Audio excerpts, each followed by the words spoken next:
What do you get when you mix a machine-wise knife with the new WORKSHARP model? Why do they doubt the kid? I'm about to prove them all wrong again.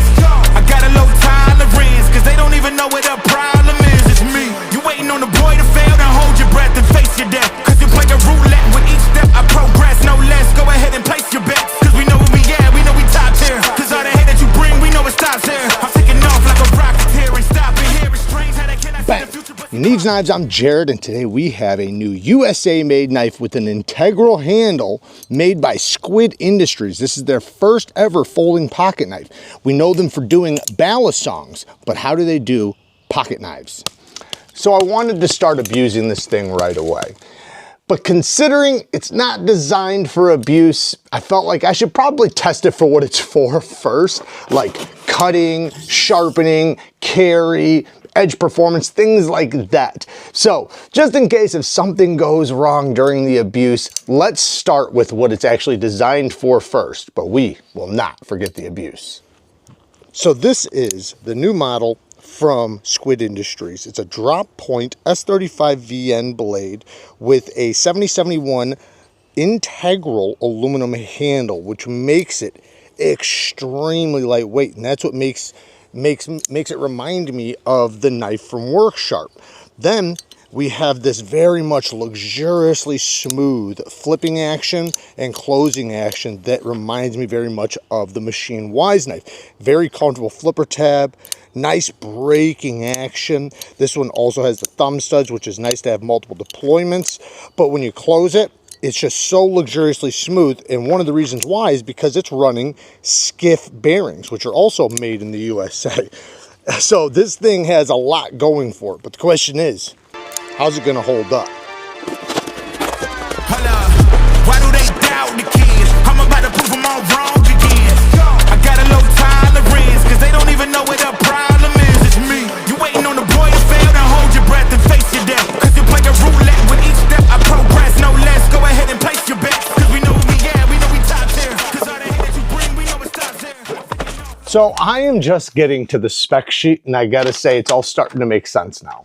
So the button is made by, or the button mechanism is made by Machine Wise. I swear to God, I did not know that before I made the beginning of this video. I'm just inserting this in, which is crazy because it makes sense. That's why it felt the way it does and why, you know, I compared it to it.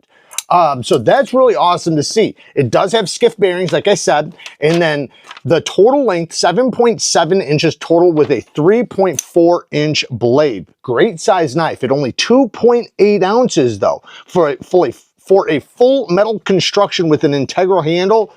That's really light and it feels very solid. I said 7071 aluminum, it's 7075 T6 aluminum, and then grade 5 titanium hardware and thumb studs, which is really cool.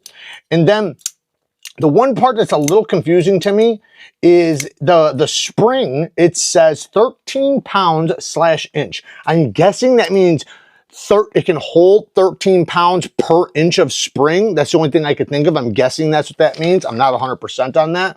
But I will say one cool thing is the blade stock thickness is 100 thousandths, which is insane, which is crazy thin. You know, I did some of my knife designs at that same thickness. And the clip is made by We Knife Co., which is pretty interesting. So the knife's made in the USA, but the clip happens to be made by We Knife Co., which is cool because they make great clips. So check this out. I took the clip off because they said that the We Knife Co. makes the clips, and I grabbed one of We Knife Co.'s titanium clips. Fits perfectly. You can get these from the Civivi site, or I believe from the We Knife Co. site. You can get them from Amazon. I just quickly took this one off of the new Mini Praxis. I am going to put it back on and then possibly get a different one. I just wanted to make sure it fit. I did try the titanium milled pocket clip from Civivi, but the problem is because it's inset just like this one, it does sit a little too deep. Doesn't leave enough room in there. But these packs do come with all different hardware and everything, so you know you can swap them to basically whatever knife. But in this case, this one worked great for this knife, so very happy with that. It functions just like the original, just kind of looks a little cooler. But I'd love to see some titanium milled pocket clips or titanium clips like this. I think that'd be really cool.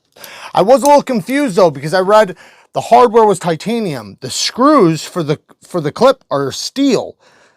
I guess, you know, it did say We Knife Co. stainless steel, so I'm guessing they're only talking about the pivot and the studs for titanium, because I don't think there's any, because yeah, there's no other hardware.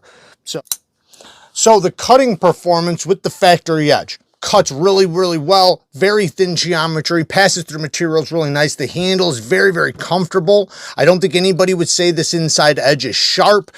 Feels good in the hand. This spot back here feels nice and comfortable. And, you know, I can easily choke up over the flipper tab, which worked out great. The factory edge did come very, very sharp. Very happy with that. I do have some microchipping now that I could easily hone and strap back, but I want to feel the cutting performance after I put my own edge on it and see how this steel feels. By the way, you can get these Atoma diamond plates, this angle finder, and this this stone clamp, all from the NEEVESKNIVES site. Because this is S35VN, I personally don't want to take it over 600 grit. That's my favorite edge on S35VN. So I'm going to sharpen it to 600 grit on some Atoma diamond plates, which are my favorite diamond plates, especially the 3x8 size for freehand.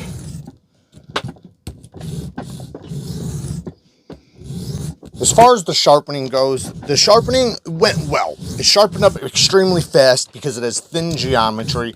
The blade steel, S35VN being 58 HRC, I do wish it was like 60, 61, you know, even 61 plus, but it is what it is. Now, I talked to Lucas, and he actually told me that the facility that did their heat treatment is not the next facility that's going to do the rest of them.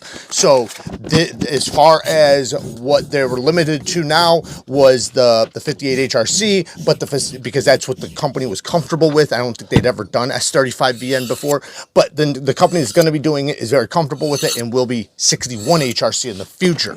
But this did sharpen up really well. The burr actually came off pretty clean pretty quickly, but I did notice, you know, the wear pretty quickly when cutting. I did notice some micro chipping and things like that from, yeah, a significant amount of cutting, but not enough that it should have done that. And that I pretty much chalk up to, you know, it being 58 HRC S35. What's the thickness behind the edge? I didn't measure before, but I imagine it's very similar. I didn't remove a lot of steel to create this edge. We have 17 thousandths, 16 and a half, 17 thousandths on the dot. So I imagine it's basically about the same. Like I said, I hardly removed any steel, maybe a tiny, tiny bit, because I have not hit the plunge grind yet, which the plunge grind is very close to the edge, we'll talk about in just a little while.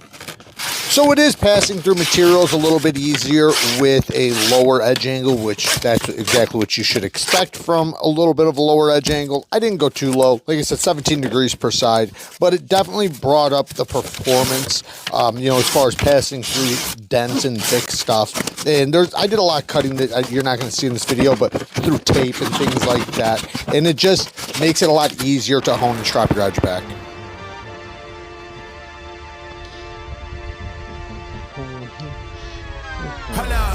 Why do they doubt the kid? I'm about to prove them all wrong again. I got a low tolerance, cause they don't even know what the problem is. It's me. You waiting on the boy to fail, then hold your breath and face your death. Cause you play a roulette with each step I progress, no less. Go ahead and place your bets, cause we know where we at, we know we top tier. Cause all the hate that you bring, we know it stops here. I'm taking off like a rocket here and stopping here. It's strange how they cannot see the future but see profit here. Wait up, we gon' always win. Promise that that's not a promise, yeah, that is a threat. You know that I promise to bring the team commas. When the whole team win, that's when you flex. Win, Now we're talking. and I'ma do it again. Now we're Watch me talking. win, then watch me do it again. Tell 'em I can't take no loss. My team hold no L's, no. Aiming for the top, can't make it by myself. I ain't taking no loss. I ain't taking no loss. Look, I'm always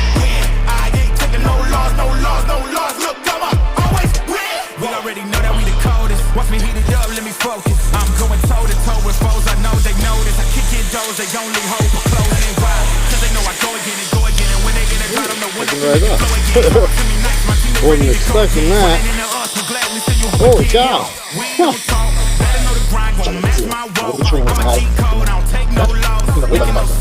Run up the scope, cause all I do is win. And I'ma do it again. Watch me win. Then watch me do it again. Tell them I can't take no loss. My team hold no L's, no. Aiming for the top, can't make it by myself. I ain't taking no loss. I ain't taking no loss. Look, I'ma always win. I ain't taking no loss. Look, I'ma always win. I'm winning again and again and again, and it's all on repeat. I'ma just sit at the top cause I'm running it, dog. On me, I don't know defeat. Had to get back on the phone. I told them don't play with my name cause I know that it brings. They want my spot at the top with the crown and they ask who's the rocket. I tell them it's me. After the abuse, how did it hold up? So, first off, when I first got it, I had that tiny bit of up and down. Well, that never got worse, nor did it get better. I was hoping it was going to get better because a lot of times with button locks it will. But we are going to fix that here in a second. But the edge took some damage, took a lot of chipping throughout the belly, which, you know, is to be expected. You know, it was chucked around on concrete. So not a big deal. That is completely what I would expect. What I didn't expect is how clean this knife came out. If you look, there is very, very little damages to this thing. I mean, I was kicking it down the sidewalk, you know, down the driveway, chucking it around. Even the black top, which is that was a brand new black top, by the way, happened to come off pretty easily. There's a couple little spots, but for the most part, man, this thing came out damn near unscathed.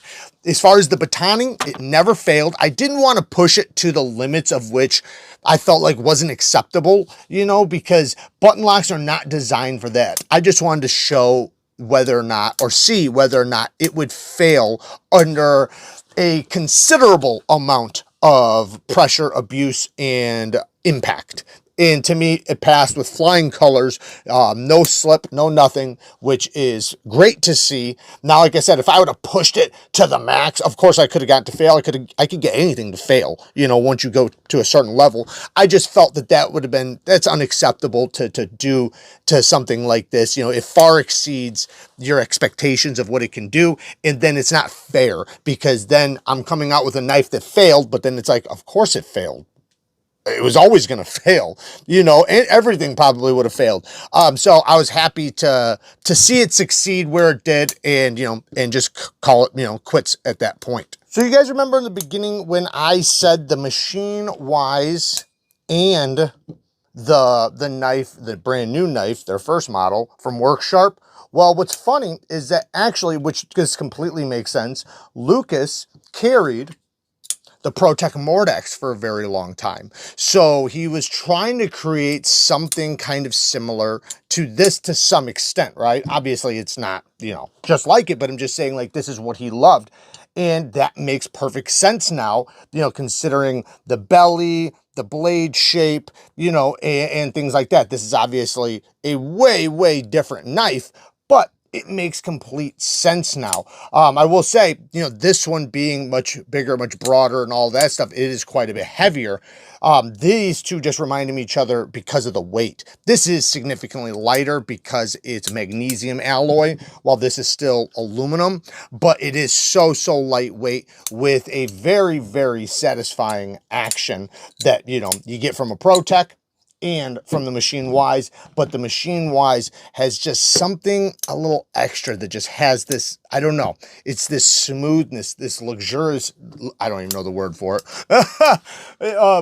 It's basically, it feels like oiled glass, like just like frictionless oil. It's crazy. It's super smooth.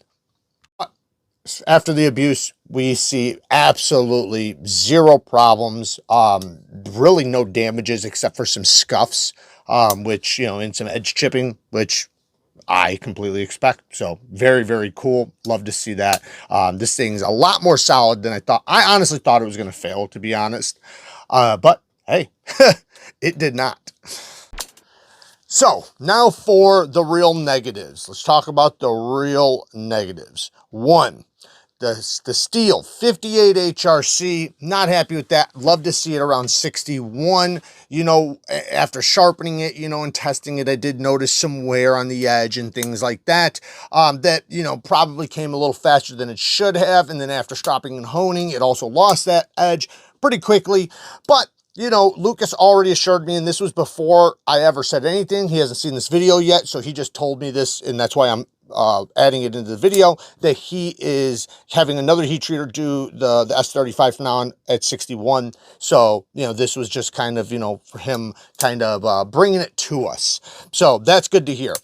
Next thing is the tip's a bit higher than I prefer. This isn't a negative. This is a preference. I prefer my EDC knives to have a tip that's centered with the pivot or a little bit lower.